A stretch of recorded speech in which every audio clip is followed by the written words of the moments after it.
नमस्ते दोस्तों, आज मैं बात करूंगी मोगरा पौधे के बारे में। मोगरा के जो पौधे में इस समय पे फ्लावरिंग होना स्टार्ट हो गया है, बहुत सारी कलियां बनना भी स्टार्ट हो गया है।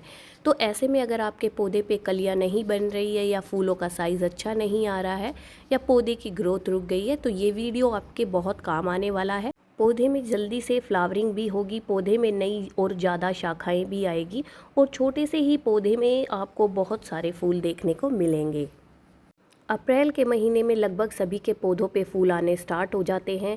तो देखिए, मैं अपने पहले पौधे की कंडीशन बता देती हूँ। इसमें फ्लावरिंग तो अभी स्टार्ट हुई है 10-15 दिन के अंदर, लेकिन जो इसके अगर आप सोच रहे होंगे इसकी पत्तियाँ बहुत कम हैं, तो उसका कारण ये है, मेरे यहाँ 15 दिन पहले ओले आए थे, जब तब मेरे पौधे की ग्रोथ काफ़ी अच्छी हो रही थी। मैंने सोचा ही था कि मैं वीडियो बनाऊंगी, लेकिन कलियों का वेट कर रही थी। उससे पहले ही जो बहुत ज़्यादा मात्रा में ओले आए थे, जिसके कारण पौधे की सारी पत्तियां झड़ गई थी। कई सारे पौधे तो मेरे जो है मर भी गए हैं ओलों की वजह से। लेकिन देखिए, इसने फिर भी 15 दिन के अंदर रिकवरी करके और अपने पौधे पे जो है कलियाँ सबसे ज़्यादा और अच्छी बना दी है।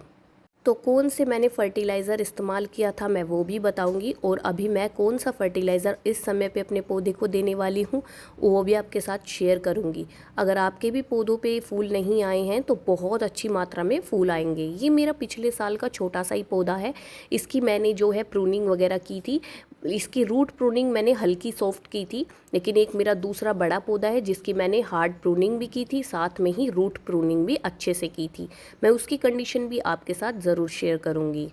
मोगरा के पौधे में अभी तक फूल नहीं आ रहे हैं, तो इसके पीछे का क्या वजह होती है, क्या कारण होता है, वो मैं आपके साथ शेयर करूंगी। तो ये मेरा दूसरा पौधा है जिसके बारे में मैंने अभी बताया है आपको। तो देखिए, इस पौधे पे कितने अच्छे से पत्ती आ गई है। इसकी भी लगभग सारी पत्तियां जो है झड़ चुकी थी। ये काफ़ी हेल्दी प्लांट हो गया था, लेकिन अभी ये जो नई पौधे पे पत्तियां आने में थोड़ा समय लगता है, इस वजह से मैंने इसमें फर्टिलाइज़र दे दिया था ओलों के बाद, और इसमें भी अब फ्लावरिंग होना स्टार्ट हो जाएगा 2 से 3 दिन के अंदर अंदर। फूल ना आने की जो समस्या होती है उससे छुटकारा आसानी से पाया जा सकता है। कलियां ना बनना स्टार्ट होना, पर फूल पे अच्छे से नहीं खिलते हैं, या फिर पुराना प्लांट जो है आपका वो अच्छे से उसमें पत्तियां नहीं आई है, उसकी ग्रोथ नहीं हो रही है। तो देखिए, पौधे के पीछे का क्या कारण होता है। अगर आपने अच्छा न्यूट्रिशन नहीं दे रखा है, पौधे की अगर जड़ें डेवलप नहीं कर रही हैं, तो वो ऊपर की तरफ भी डेवलप नहीं करता है। और ऊपर जब उसमें नई नई नई पत्तियां आएंगी, तभी आप समझ लीजिए कि आपके पौधे में जो है फ्लावरिंग भी आएगी। पौधे के लिए बहुत ज़रूरी है नई ग्रोथ का आना, नई ब्रांचेस का आना, जिससे फूल भी ज़्यादा मात्रा में आते हैं। पुरानी जो शाखाएं या होती हैं वो भी फ्लावरिंग नहीं दे पाती हैं, तब तक नए पत्ते या फूल उन पे नहीं आएंगे। तो इसके पीछे की क्या वजह है, ना ये पत्ते ना आना, पौधों की ग्रोथ नहीं होना, ये है सबसे बड़ा जो है नाइट्रोजन की कमी का होना। नाइट्रोजन की जब पौधे में कमी हो जाती है, फास्फोरस की कमी हो जाती है, उस समय पे पौधा जो है नई पत्तियां नहीं बना पाता है, नए नए शाखाएं नहीं निकाल पाता है, जिसके कारण फिर फूल तो बाद में आते हैं।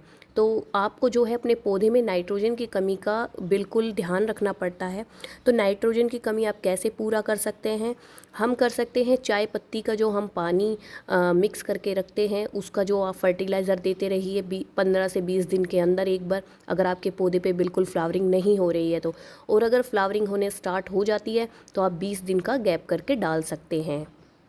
दूसरा आप होता है, इसमें कॉफ़ी पाउडर का भी इस्तेमाल कर सकते हैं, लेकिन या तो चाय पत्ती का ही इस्तेमाल कीजिए या फिर कॉफ़ी का ही। दोनों में से कोई एक ही चीज़ आपको लेनी है, सेम प्रोसीजर आपको अपनाना है, पानी के साथ डाइल्यूट करके डालने का। दूसरा होता है, पौधे की जो गुड़ाई करके आप कंपोस्ट का इस्तेमाल करते रहिए, महीने 2 महीने में एक बार। अगर आप अच्छी मात्रा में एक बार कंपोस्ट देते हैं तो 2 महीने तक आपको देने की आवश्यकता नहीं पड़ती है। तो देखिए, वर्मी कंपोस्ट हो या गोबर की खाद के अंदर भी काफ़ी अच्छी मात्रा में नाइट्रोजन मिलता है पौधों को। तो ध्यान रखिए, आप गोबर की मात्रा जो है इस टाइम पे थोड़ी कम ही डालनी होगी, और उसका जो है गर्मी के कारण जो पौधा ख़राब हो जाता है ज़्यादा, इस वजह से आप लीफ कंपोस्ट, वर्मी कंपोस्ट का इस्तेमाल कर सकते हैं। फिर होता है, फास्फोरस की कमी किस चीज़ से पूरी करी जा सकती है, तो आप डीएपी डाल सकते हैं महीने में एक बार। 8 से 10 दाने अगर हम महीने 1.5-2 महीने में डाल देते हैं तो पौधे में जो फास्फोरस की कमी नहीं होने देता है।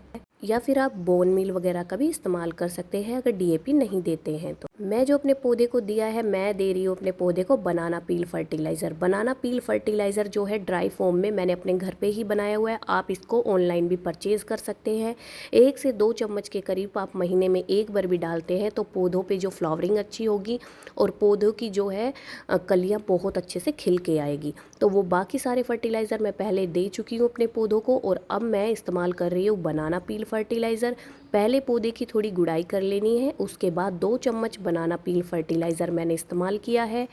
और ये है मेरा ओनियन पील फर्टिलाइज़र। ओनियन पील फर्टिलाइज़र क्यों ज़रूरी है? देखिए, इसमें कैल्शियम, आयरन, मैग्नीशियम और कॉपर जैसे कई सारे न्यूट्रिशन पौधे के लिए बहुत ज़रूरी होते हैं, जो वो इसमें अच्छी मात्रा में होते हैं। तो इनको क्या है, मैंने 24 घंटों के लिए भिगो के रखे हुए थे। भीगने के बाद इसमें पानी को डाइल्यूट कर कर पौधे की जड़ों में मैं इस तरीके से इस्तेमाल कर रही हूँ। आप बनाना पील डालने के बाद इसको एक डब्बा भर के अपने पौधे के ध्यान रखिए। आप जब भी कोई फर्टिलाइज़र डालते हैं, पौधे की मिट्टी में हल्की नमी ज़रूर बरकरार रहनी चाहिए, तभी कोई फर्टिलाइज़र इस्तेमाल कीजिए। बात करते हैं पौधे पे फ्लावरिंग। एक बहुत बड़ा रीज़न होता है ना आने का कि ओवर वाटरिंग कर देना या फिर पौधे को छाया में रख देना।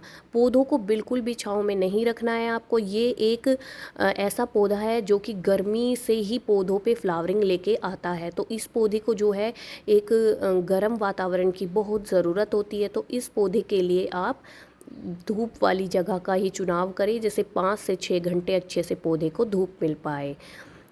दूसरा, ये जो पौधों पे इस समय पे जो थोड़े से लीव कर्ल की प्रॉब्लम थोड़े ऐसे हो जाते हैं, इसमें स्पाइडर अटैक वगैरह भी हो जाता है। तो आप नीम का स्प्रे करते रहिए अपने पौधे पे। 10 से 15 दिनों में तो पौधा स्वस्थ बना रहेगा। उम्मीद करती हूँ वीडियो आपके लिए बहुत यूज़फुल रही होगी।